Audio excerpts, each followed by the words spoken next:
A'udhu billahi mineşşeytanirracim. Bismillahirrahmanirrahim. Mына алдыға келіп отырсаңыздар, урматтуу жамаат, бияка келип. Жанагы ырайымдуу Аллах Тааланын аты менен баштайм. Пайгамбарыбыз Мухаммад Мустафа саллаллаху алейхи вассаламга Аллахтын салам салаваттары болсун. Урматтуу жамаат, сиздер менен бүгүн биз кесип кылуунун зарылчылыгы жөнүндө, кесип кылуунун артыкчылыктары жөнүндө, үй бүлөнү камсыздоо жөнүндө сиздер менен өтөбүз. Пайгамбарыбыз Мухаммад Мустафа саллаллаху алейхи вассалам айтты: "Аума фи сабилиллахи илля куллу ман катала ау газза." Сахабалардан сурашты да, Алланын жолунда деди, ким эле барып согуша турган болсо же казатка чыккандардын баардыгы эле Алланын жолунда болуп эсептелеби деди.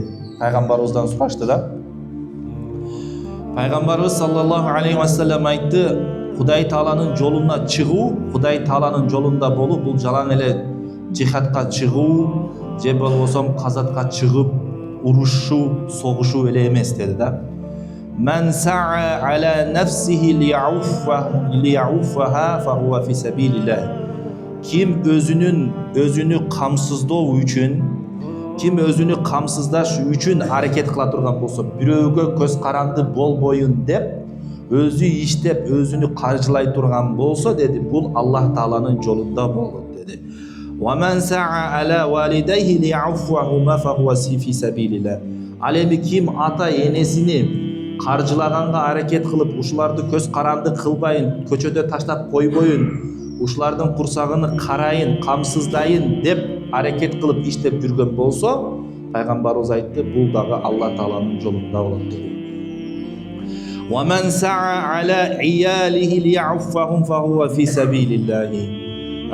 Ким үй бүлөсүнү камсыздайм деп аракет кылып иштеп жүргөн болсо, анда ал дагы Аллах Тааланын жолунда болот деди.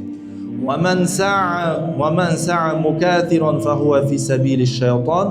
Ал эми ким баягы бирөөлөргө мактаныш үчүн, бирөөлөргө көргөзүш үчүн иштеп, аракет кылып тытынып жүргөн болсо, анда ал шайтандын жолунда болот дейт да.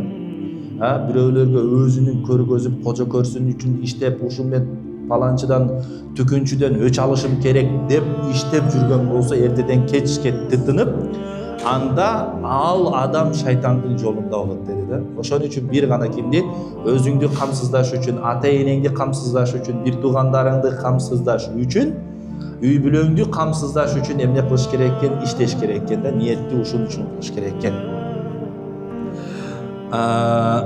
Кала Абу Кулабата бада бил ияли ва ай раджулин а'заму ажран мин раджулин яс'a аля иялихи as-sighar. وعن أبي سلمة رضي الله تعالى عنه عن النبي صلى الله عليه وسلم أنه قال إنما الصدقة عن ظهر الغنى. Пайгамбарыбыз айтты, садака деди, бул байлыктан болот деди. Садака бул эмнеден болот деди? Байлыктан болот деди да. Кедейлик менен кафырлыктын ортосунда бир эле дуал бар экен. Кедейлик менен кафырлыктын ортосунда бир эле дуал бар экен да, бир эле стена бар экен, забор бар. Эгерде адам өттө кедей болуп кете турган болсо, Кудайга ыймансыз болуп калат экен да. Эй Кудай, сен барсыңбы, жоксуңбу, бар болсоң неге мага бербейсиң деп, кана кудуреттүү ырыскы берүүчү болсоң ырыскыңды бер деп, эмне болуп кетет экен, динден чыгып кетиши мүмкүн экен да. Ошон үчүн пайгамбарыбыз саллаллаху алейхи вассалам айткан, эмне дуа кылганда Аллахым мени кедейчиликтен сакта дегенде, жалкоолуктан сакта деген. Ошон үчүн кедейлик менен кафырлыктын ортосунда бир гана забор бар экен да, бир дуал бар дейт. Адам чүт эме боло турган болсо, кедей болуп кете турган болсо, кээде динден чыгып кетет да. Ошон үчүн пайгамбарыбыз эмне деп атат? Иннама садакату ан захри гина. Садака бул байлыктан берилет деп атат. Вал ядул улия хайру мин ядил суфла ва абда биман таул. Бир өйдөнкү кол астыңкы колго караганда жакшыраак, жана сен өзүңө жакын адамдардан башта деди. Садака бергенде ата энеңден, андан кийин бир туугандарыңдан, андан кийин кошунаңдан, андан кийин алысыраак туугандар, ушинтип бере бер dedi Пайгамбарыбыз саллаллаху алейхи вассалам. Бүгүнкү күндө карай турган болсок дагы көптөгөн үй бүлөдөгү проблемалар ушул материалдык жетишпестиктин айынан чыгат да. Кээде үй бүлөдө ажырашып, мисалы үчүн келет, аял күйөөсү урушуп келет, сурасаң каяктан проблема каяктан десең, көбүнчөсү проблема материалдык жетишпестиктен болот. Же болбосо экинчиси Чубак устаз айткандай төшөк маселесинен болот да. Көбүнчө проблемалар ушул жактан пайда болот. Эртең бири-бирини сүйөт дагы, сүйдүм деп алат дагы, эртең анан экөө сүйүшүп, эгерде үй бүлө кургандан кийин бир нерсе жегенге бир нерсе болбосо, ал экөөсү эмнени жейт? Бири-бирин жейт да, бири-биринин мээсин жейт. Ошон үчүн эркек балдарга айтарым, эркек балдар эмне болуш керек? Тырышчаак болуш керек, аракетчил болуш керек, эртеден кечке тытыныш керек. Имам Абу Ханифа рахматуллахи алейхи дагы айтканда, эркек деген үйүндө отурбаш керек. Бекерчи болсоң дагы үйдө отурба, кадырың кетет. Бекерчи болсоң дагы үйдө отурба, кадырың кетет да. Эртеден кечке. Бекерчи болсоң дагы башка жака, бир жака барып көчөгө айланып кел бир катар. Кадырың көтөрүлөт да. Эртеден кечке эле жата берсең, кээ бир эркектер бар ушундай. Үйдө эртеден кечке жатат, бияка өтчү, бияка жатат, бул бурчка жатат, анан кайра бул бурчка жатат. Анан бул жакты шыпырайын десе, өтчү бул жака өтөт да, бияка жатат. Биякты шыпырса тияка өтөт да, мисалы үчүнчү. Жана TikTok'та дагы жүрөт го видеолордончу, 2025 үйдүн бул жагында жатат элем дейт, 2024 бул жагында жатат элем, 2025 бул жагында жатам дейт. Ошол сыяктуу болбош керек да. Эркек киши аракетчил болуш керек экен. Тытыныш керек. Бүгүнкү күндө көптөгөн күнөөлөр жоктуктун айынан дагы болот. Биздин кыздарыбызды жоктук бузат. Ошон үчүн элибизде айтып коет. Жигитти токтук бузат, кызды жоктук бузат дейт. Кыздын колунда жок болсо, анда ал бузулат. Эгерде биз өзүбүздүн карындаштарыбызды, эже карындаштарыбызды камсыздап, экономически жакшы боло турган болсок, алар күнөөнү аз жасайт. Эгерде биз дин жагынан ойлой турган болсок да, мисалы үчүн бүгүнкү күндө миграцияга чыгып атат. Көптөгөн кыздар каяктан бузулуп келип атат?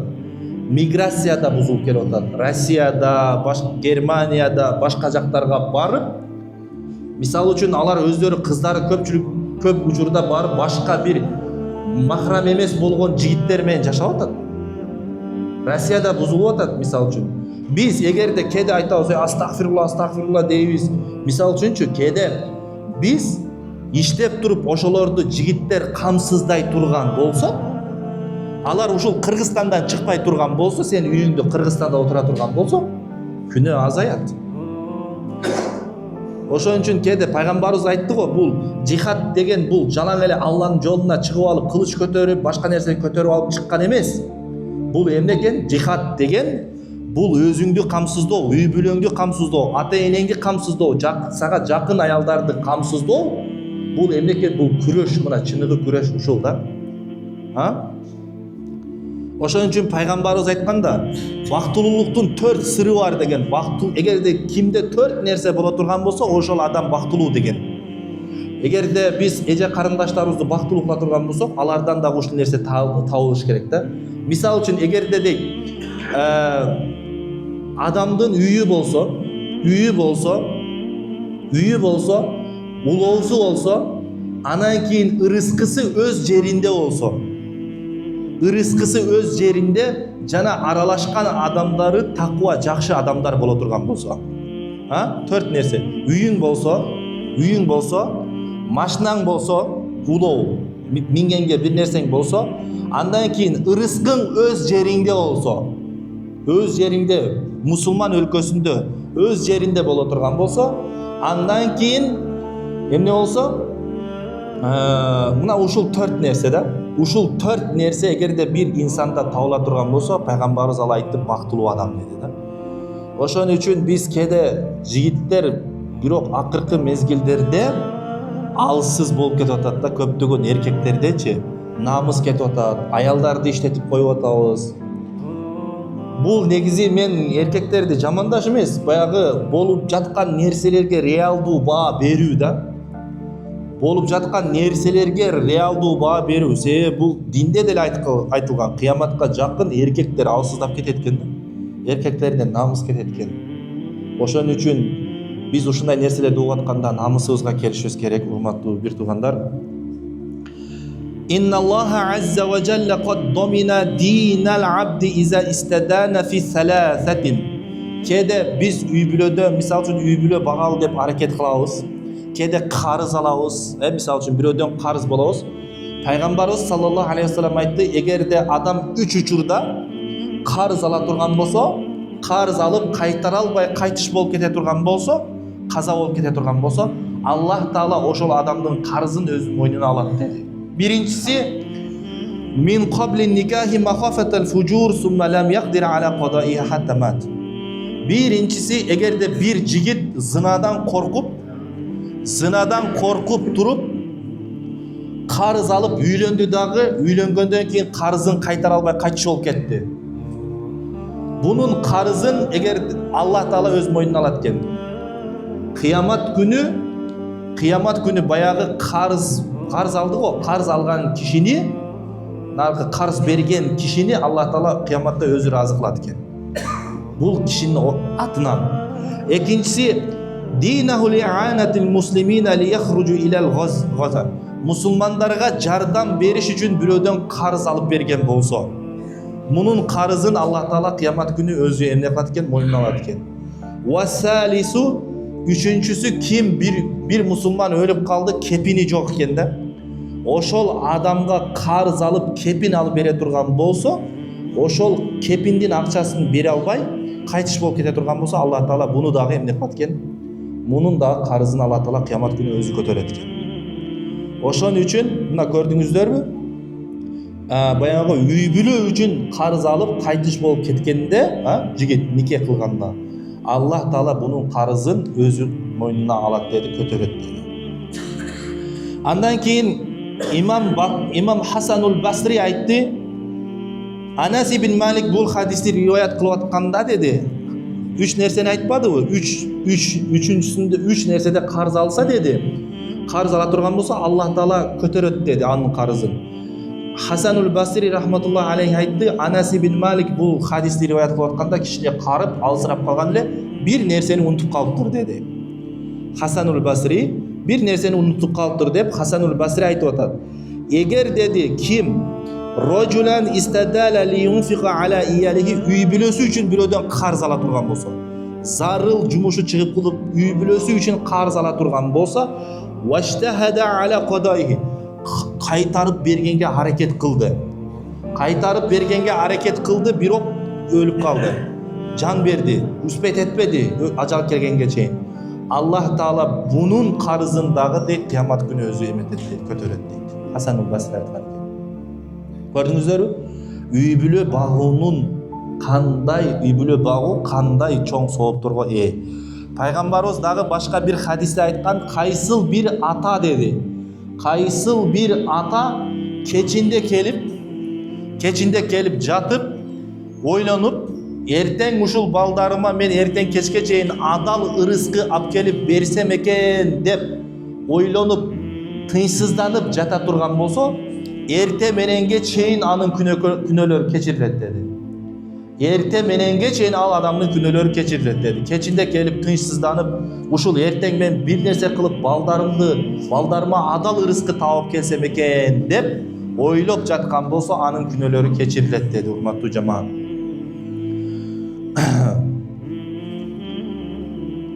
Peygamberimiz sallallahu aleyhi ve sellem andan keyin aytты, bul dünyada deyt, Peygamberimiz aytat, 4 türdүү adam var deyt. Dünyanın misalı 4 türdүү adam deyt.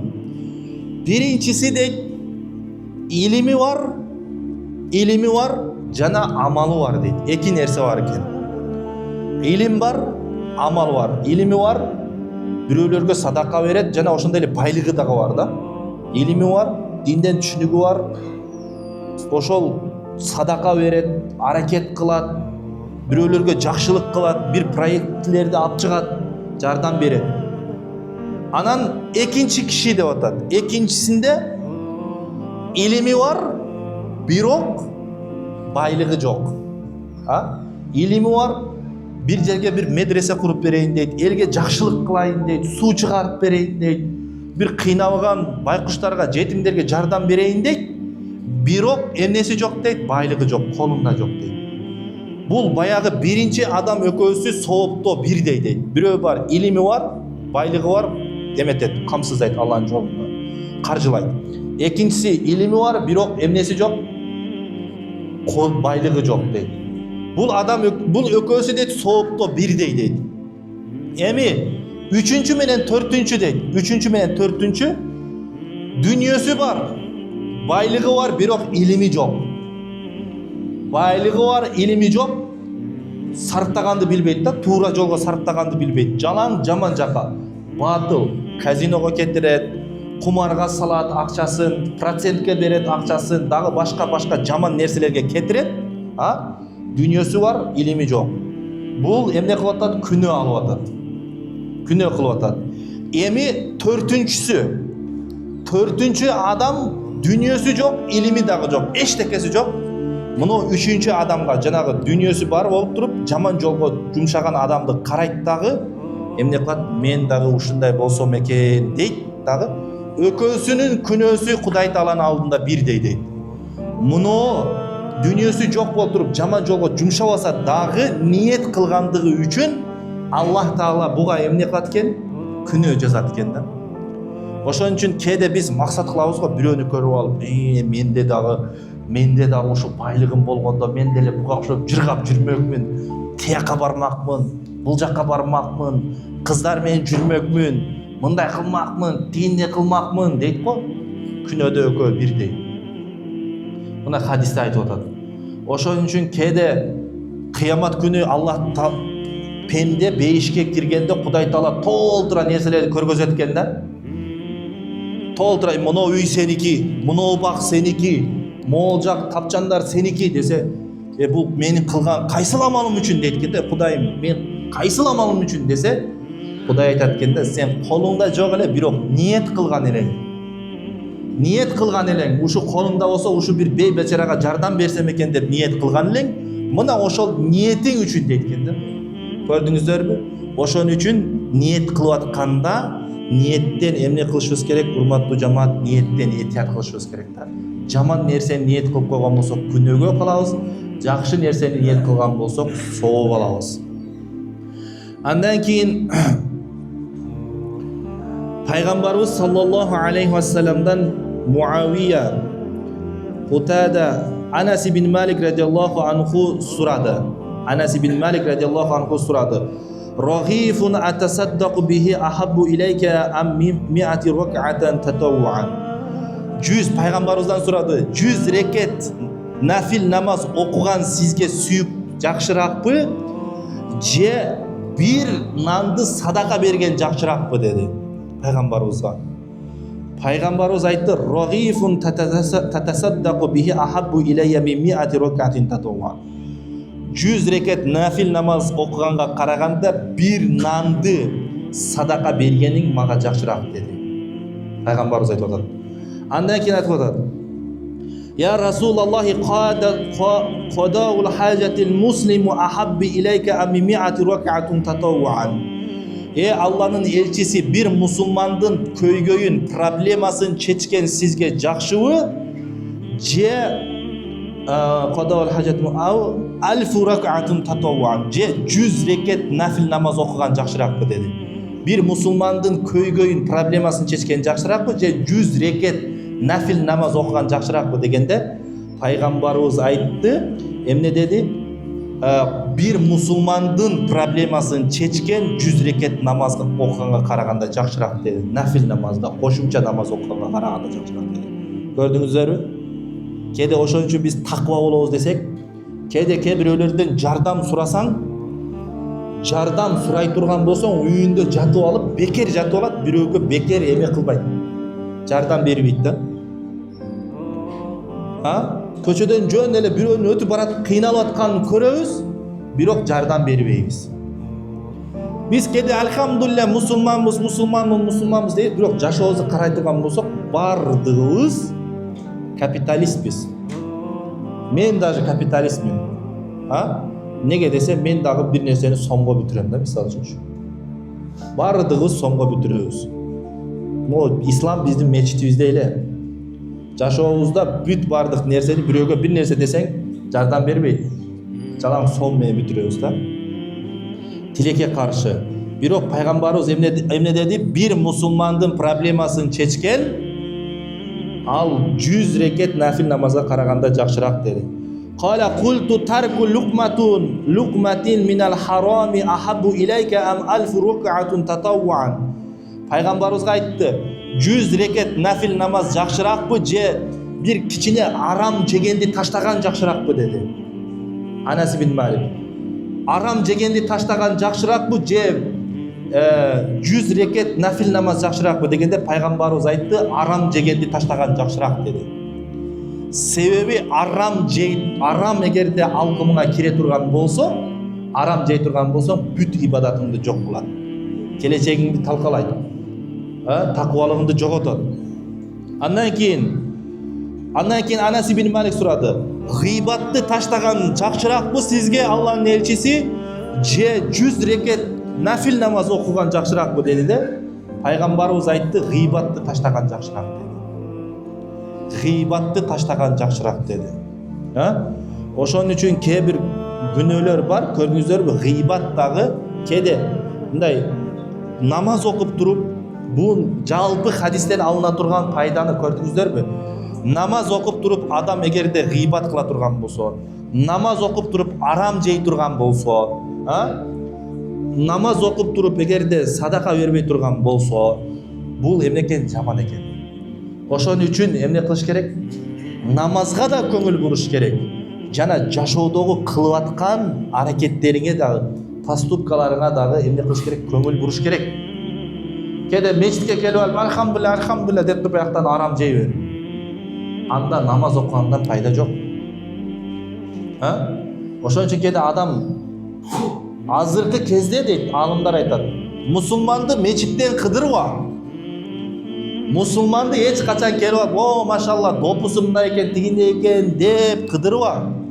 Мусулманды көчөдөн кыдыр, базардан кыдыр, соодадан кыдыр.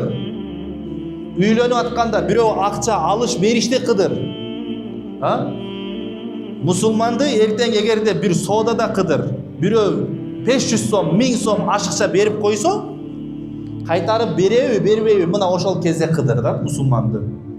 Мечитте бардыгыбыз эле окшошпуз. Ошон үчүн жашоодо соода сатык кылып атканда, алыш бериште, кыз алып кыз эметип атканда, тойдо, кыскасы ушул жашоодон кыдырыш керек.